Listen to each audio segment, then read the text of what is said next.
Hi சகோஸ், எல்லாருக்கும் வணக்கம். வாங்க கதைக்குள்ள போகலாம். தன் தலையை கோதிக்கொண்டு கலைந்திருந்த சேலையை சரி செய்து முகத்தில் நேற்று இருந்த அந்த களைப்பை மறைக்க ஒரு போலி சிரிப்பை வரவழைத்து கொண்டு கதவை திறந்தாள் மீரா. கதவை திறந்தால் அங்கே ரம்யா இடுப்பில் கை வைத்து கொண்டு கோபமாக நின்றிருந்தாள். ஏ ரம்யா, நீதானா? நான் பயந்தே போயிட்டேன். என்னடி வேணும் உனக்கு? எதுக்கு இந்த நேரத்தில் எப்படி கதவை தட்டுற? மீரா, கதவை திறக்க இவ்வளோ நேரம் ஆடி? இவ்வளோ நேரம் கதவை தட்டிட்டு இருக்க? அப்படி உள்ள என்ன பண்ணிட்டு இருந்த என்று ரம்யா கோபத்தில் கேட்க மீரா சமாளிக்க தொடங்கினாள். ஏ ரம்யா, அதெல்லாம் ஒன்றும் இல்லை. நல்லா தூங்கிட்டேனா? கதவை தட்டுற சத்தமே கேட்கல. இப்போதான் எழுந்து பார்த்தேன். சத்தம் கேட்டது ஓடி வந்து கதவை திறந்தேன். என்ன, தூங்கிட்டு இருந்தியா? அடி பாவி, எவ்வளோ நேரம் உயிரை கொடுத்து கதவை தட்டிட்டு இருந்தா தூங்கிட்டு இருந்தேன்னு சொல்கிற என்று அவள் மீராவை தள்ளிவிட்டு கொண்டு அறைக்குள் நுழைய மீராவுக்கு தொண்டை வறண்டு போனது. ரம்யா உள்ளே வந்து நின்றவள் அப்படியே ஸ்தம்பித்து போனாள். ஏ மீரா, என்னடி இது? ரூம் ஃபுல்லாக வெறும் பூவா இருக்கு. பெட்லலாம் பூவா சிதறி கிடக்கு. உன்னோட ரூம் நார்மலாகவே இல்லையே, ஏதோ டிஃப்ரெண்ட்டாக ஃபீல் ஆகுது. இந்த ரூமை பார்த்தாலே ஏதோ ஃபர்ஸ்ட் நைட் நடந்து முடிஞ்ச வைப்பில் இருக்கு. என்னடி நடந்துச்சு என்று ரம்யா கேட்க மீரா தடுமாறியபடி, ஏ ரம்யா, அதெல்லாம் ஒன்றும் இல்லை. நேற்று நைட் எனக்கு தூக்கமே வரலையா, அதான் ஒரு பொக்கையில் இருந்த பூவெல்லாம் இந்த மாதிரி பிச்சு போட்டு விளையாடிட்டு இருந்தேன். வேற ஒன்றும் இல்லை. என்னடி சொல்கிற? தூக்கம் வரலனா இந்த மாதிரி பைத்தியக்காரத்தனமாக பண்ணுவியா? உன் மொழியே சரியில்லை. ஏதோ திருட்டு மொழி முழிச்சிட்ருக்க. உள்ளே ஏதோ இருக்கு, ஆனால் என்னன்னு தான் தெரியல என்று கூறியபடி ரம்யா அந்த அறையை சுற்றி வந்து கட்டிலின் அருகே நின்றாள். மீராவின் கண்கள் அங்கே இருந்த ஒரு பொருளை பார்த்ததும் நிலை குலைந்தது. ஆதி நேற்றிரவு கலட்டி போட்ட அவனது அடர் கருப்பு நிற சட்டை தலையணைக்கு அடியில் ஒரு பகுதி வெளியே தெரியும்படி கிடந்தது. அடடா, என்ன இது? இதை மறந்துட்டேன். ரம்யா மட்டும் இதை பார்த்தா அவ்வளோதான், கரெக்டாக கண்டுபிடிச்சிருவா இது ஆதிஸ்வரோட ஷர்ட் தானே. இப்போ என்ன பண்ணுறது என்று பதறிய மீரா ரம்யா முகத்தை பார்க்காத நேரத்தில் டக்கென்று அந்த சட்டையை தனது சேலை தலைப்பால் மறைத்து அப்படியே மெல்ல கட்டிலுக்கு கீழே தள்ளிவிட்டாள். ரம்யா சந்தேகமாக மீராவின் முகத்தை பார்த்து, ஏ மீரா, நீயே ஒரு மாதிரி இருக்க. என்கிட்ட ஏதோ மறைக்கிற மாதிரியே ட்ரை பண்ணிட்டு இருக்க. அதெல்லாம் இருக்கட்டும், உன்னோட ரூம் வாசனையே வேறு மாதிரி இருக்குது. ஏதோ ஒரு பெர்ஃப்யூம் ஸ்மெல். இந்த ஸ்மெல் அவ்வளோ ஈஸியாக எங்கேயும் வந்துடாது. இந்த மேன்ஷனில் இதை யாரோ போடுவாங்களே, அது யார் என்று ரம்யா யோசித்து கொண்டிருக்க மீரா, ஏ ரம்யா, என்னடி உனக்கு பிரச்சனை? காலங்காத்தால ரூம் டோரை தட்டி உள்ளே வந்து ஏதோ சிபிஐ மாதிரி ஓவராக விசாரிச்சுட்ருக்க. இப்போ உனக்கு என்ன வேணும் என்று மீரா கேட்க ரம்யா தன் தலையில் அடித்து கொண்டு, ஆமாண்டி, நீ முழிக்கிற மொழியை பார்த்து உன்னை சந்தேகப்பட்டு வந்த விஷயத்தையே மறந்துட்டேன். அப்படியா? என்னடி விஷயம்? சீக்கிரம் சொல்லிட்டு கிளம்பு. அட இருடி, நீ என்ன என்னை விரட்டுதலே குறியா இருக்க? ஒன்றும் இல்லை, என்னோட பாத்ரூம் ஹீட்டர் வேலை செய்யலை. இப்போ குளிக்கணும், அதான் உன்னோட பாத்ரூமில் குளிச்சுக்கிறேன் என்று ரம்யா கூறியதை கேட்ட மீராவுக்கு பயத்தில் வியர்த்து கொட்டியது. ஏ மீரா, என்னடி ஆச்சு உனக்கு? நீயே பேய பார்த்த மாதிரி பாய்ந்து நடுங்குற. சரி தள்ளு, நான் போய் குளிச்சுட்டு வரேன் என்று கூறியபடி ரம்யா அந்த பாத்ரூமின் கைப்பிடியை பிடிக்கப் போக மீரா மின்னல் வேகத்தில் பாய்ந்து கதவுக்கு குறுக்கே நின்றாள். ஏ ரம்யா, அதெல்லாம் வேணாம், நீங்கள் குளிக்கக்கூடாது. எதுக்குடி? மீரா, டைம் ஆகுது, கொஞ்சம் தள்ளு, நான் சீக்கிரம் குளிச்சுட்டு வந்துடுறேன். ஐயோ, சொன்னா கேள்றி, நீ உள்ளே போகக்கூடாது. எதுக்கு போகக்கூடாது என்று ரம்யா கேட்க மீரா எப்படி சமாளிப்பதென்று தடுமாறி கொண்டிருந்தாள். அது ஒன்றும் இல்லடி, இப்போ ஹீட்ரு வேலை செய்யலைன்னா என்ன, உன்னோட பாத்ரூம்லேயே போய் குளி. ஐயோ மீரா, புரிஞ்சுக்கோடி, பச்சை தண்ணியில் குளித்தா அவ்வளோதான். எனக்கு சுடு தண்ணியில் குளித்தாதான் குளித்த மாதிரி இருக்கும். எனக்காக நான் சீக்கிரம் வந்துடுறேன். ஐயோ ரம்யா, உனக்கு சொன்னால் புரியாதா? அதான் வேணான்னு சொல்கிறேன்ல, நீ கிளம்பு என்று மீரா கத்த ரம்யா அதிர்ச்சியில் உறைந்தபடி, ஏய் என்னடி ஆச்சு உனக்கு? உன் பாத்ரூமில் குளிக்கிறதுக்கு எதுக்கு இப்படி பதற? உள்ள என்ன புதையலா வச்சிருக்க என்று ரம்யா கேட்டுக்கொண்டிருக்க, பாத்ரூம் கதவின் மறுபக்கம் ஆதி இவர்களின் உரையாடலை கேட்டுக்கொண்டிருந்தான். மீரா இப்படி தவித்து போய் சமாளித்து கொண்டிருப்பதை நினைக்க நினைக்க அவனுக்கு சிரிப்பு தாங்கவில்லை. வெளியே ரம்யா மீண்டும் மீராவை பார்த்து, மீரா உங்ககிட்ட தான் கேட்குறேன், வழிவிடு, எனக்கு டைம் ஆகுது, சீக்கிரம் குளிச்சுட்டு வந்துடுறேன். ஐயோ ரம்யா, நான் உனக்கு எப்படி சொல்லி புரிய வைப்பேன்? அது அது ஒன்றும் இல்லை, என்னோட பாத்ரூமில் ஹீட்ரு ஒர்க் ஆகலை. அது மட்டும் இல்லடி, எந்த ஸ்விட்சை தொட்டாலும் ஷாக் அடிக்குது. நீ வேற போய் தெரியாதனமா எதுலையாவது கை வச்சிட்டா உனக்கு தானே பிரச்சனை. அதான் அந்த மாதிரி கோவத்தில் கத்துனேன், வேற ஒன்றும் இல்லடி. நீ உன் பாத்ரூம்லேயே குளிச்சுக்கோ, இல்லைனா லக்ஷ்மி ஆண்டி அவங்க பாத்ரூம் யூஸ் பண்ணிக்கோ. மீரா, என்னடி இவ்வளோ சாதாரணமாக சொல்கிற? உள்ளே ஷாக் அடிக்குதா? அதை அப்படியே விட்டுறக்கூடாது, ரொம்ப டேஞ்சரான விஷயம். இரு, நான் போய் செக்யூரிட்டிஸ் கிட்ட சொல்கிறேன், அவங்க எலக்ட்ரிஷியனை கூப்பிட்டு இப்போயே என்னன்னு பார்த்துடலாம் என்று ரம்யா கிளம்ப, மீரா ரம்யாவின் கையை பிடித்து இழுத்து, ஐயோ அதெல்லாம் வேணாண்டி, அது ஷாக் அடிச்சது, ஆனால் இப்போ சரியாயிருச்சு. அப்புறம் என்னடி உனக்கு பிரச்சனை? இங்கே பாரு, டைம் ஆகிட்டே இருக்கு, கிச்சனில் வேலை இருக்கு, நான் குளிச்சுட்டு கிச்சனுக்கு போகிறேன், தள்ளு என்று ரம்யா விடாமல் கூற, ரம்யாவின் பிடிவாதம் மீராவின் பொறுமையை சோதிக்க ஆரம்பித்தது. இனிமேல் வார்த்தைகளால் சமாளிக்க முடியாது என்று அவளுக்கு புரிந்துவிட்டது. ரம்யா கதவின் கைப்பிடியை நோக்கி மீண்டும் நகர, மீரா ஒரு நொடியில் ஒரு அதிரடி முடிவை எடுத்தாள்.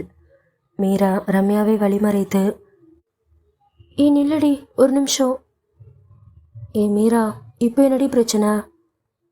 ஒன்றும் இல்லை, எனக்கும் லேட் ஆகுது, நான் முதல்ல குளிச்சுட்டு வந்துடுறேன், நீ வெயிட் பண்ண என்று கூறிய மீரா ரம்யா பதில் சொல்வதற்குள் அருகில் இருந்த டவலை தூக்கி கொண்டு மின்னல் வேகத்தில் பாத்ரூமின் உள்ளே புகுந்து கதவை சாத்தி தாழ்பால் போட்டாள்.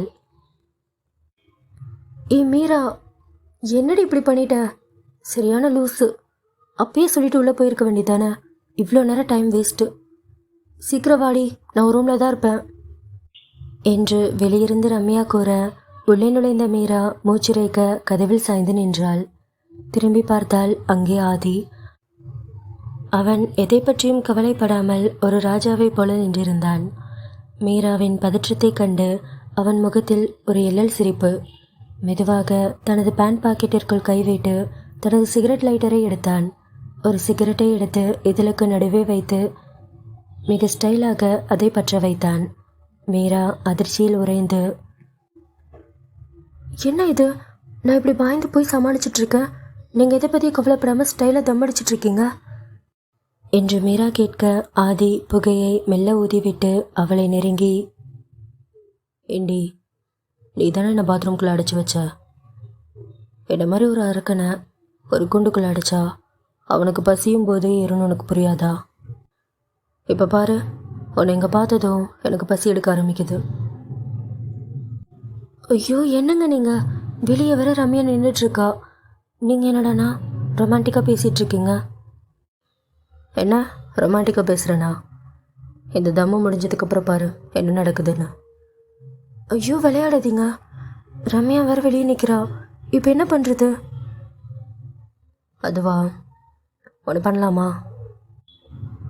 என்னங்க, என்ன பண்ணலாம்? ஒன்றும் இல்லை, குளிக்கணும்னு சொல்லிட்டு தானே உள்ளே வந்த, அப்போ குளி. ஆசைதான், நீங்கள் என்ன ட்ரை பண்ணுறீங்கன்னு புரியுது.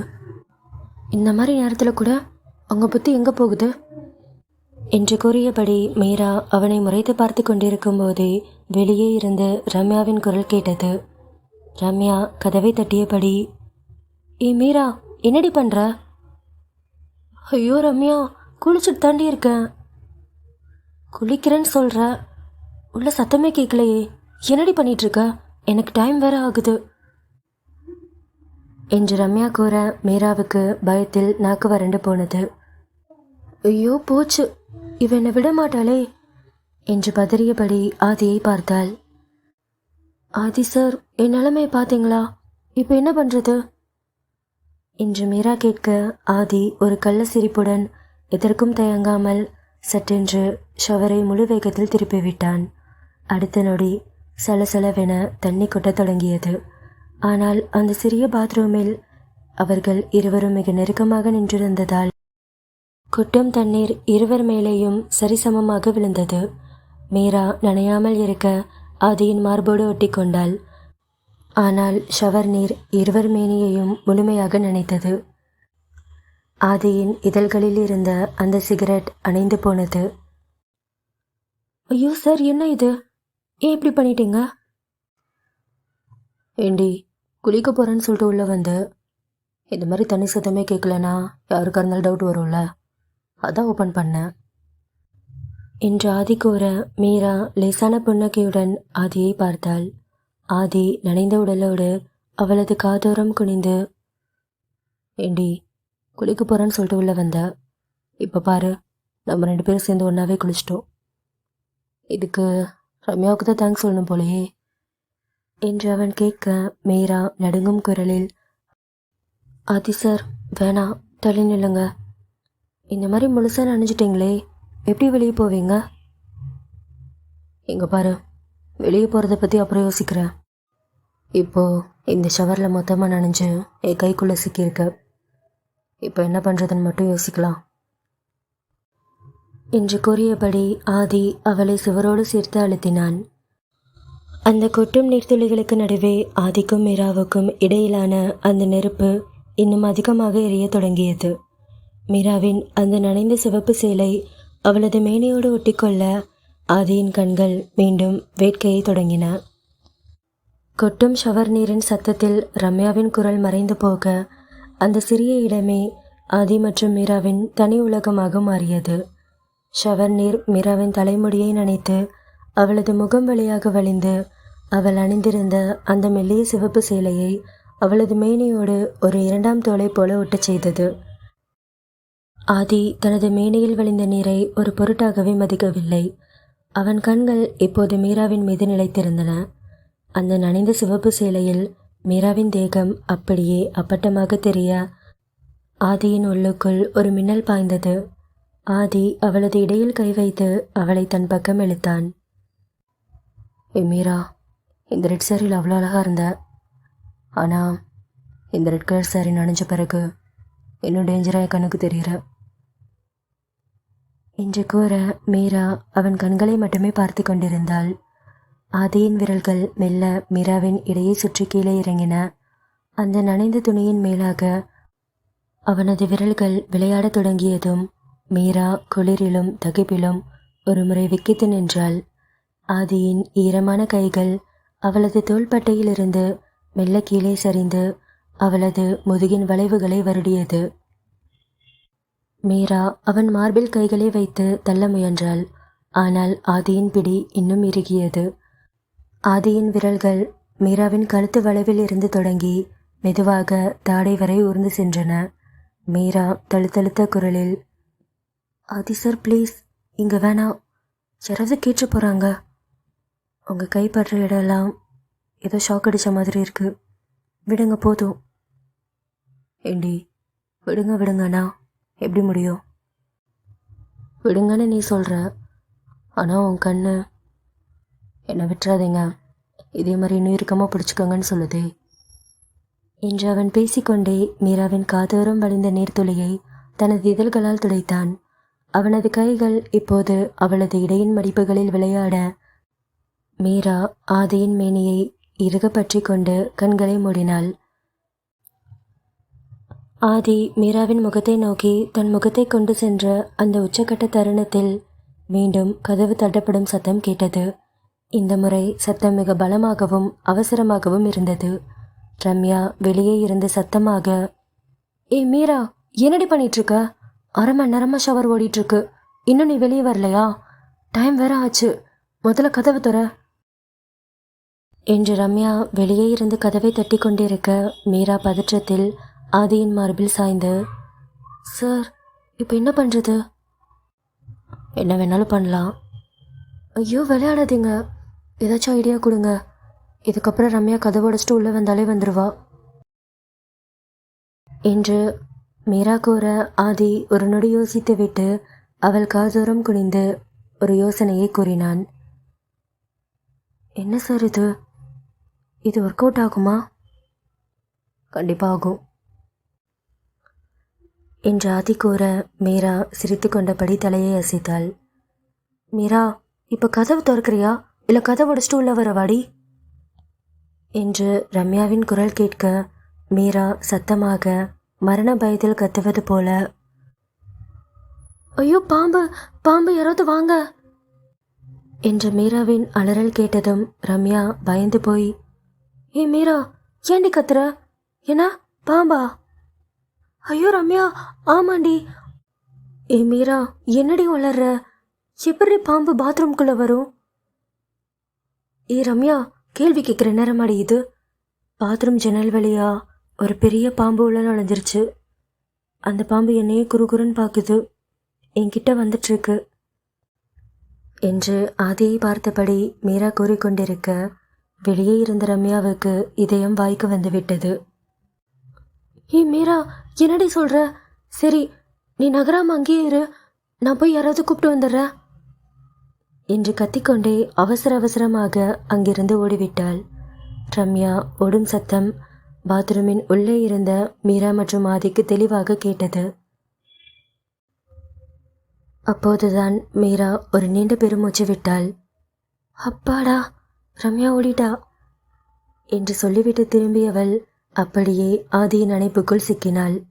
ஷவர் நீர் இன்னும் ஓடிக்கொண்டிருக்க ஆதி அவளை சுவரோடு சேர்த்து அழுத்தி தன் கைகளால் மீராவின் முகத்தை ஏந்தினான். ஆதி அவள் ஈரமான கூந்தலை ஒதுக்கிவிட்டு, ஏண்டி, பாம்புன்னு சொல்லி அவளை பயமுறுத்திட்ட, ஆனால் உன் முன்னாடி ஒரு அசுர உன்னையே பார்த்துட்டு நிற்கிறான், அவனை பார்த்து உனக்கு பயமா இல்லையா என்று ஆதி கேட்க மீரா அவனை பார்த்து மூச்சிறைக்க, நீங்கள் பாம்பை விட ரொம்ப டேஞ்சர்னு எனக்கு தெரியும், இப்போ கிளம்புங்க.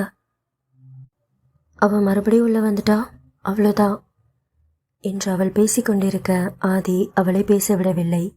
குனிந்து அவள் ஈரமான இதழ்களில் ஒரு அழுத்தமான தகிக்கும் முத்தத்தை பதித்தான். அந்த முத்தத்தில் அத்தனை வேகமும் நேற்றிரவின் மிச்சமிருந்த காதலும் கலந்திருந்தது. மீரா ஒரு நொடி உலகத்தையே மறந்து அவன் அணைப்பில் கரைந்தாள். முத்தத்தை பிரித்த ஆதி தரையில் கிடந்த தனது கருப்பு சட்டையை குனிந்து ஸ்டைலாக எடுத்து தோளில் போட்டுக்கொண்டான். ஈரமான அவனது கட்டுக்கோப்பான உடம்பு அந்த மங்கலான வெளிச்சத்தில் மிரட்டலாக தெரிந்தது. ஆதி மீராவை பார்த்து கண்ணடித்து விட்டு மீராவின் அரை ஜன்னல் வழியாக வெளியே குதித்து மறைந்தான்.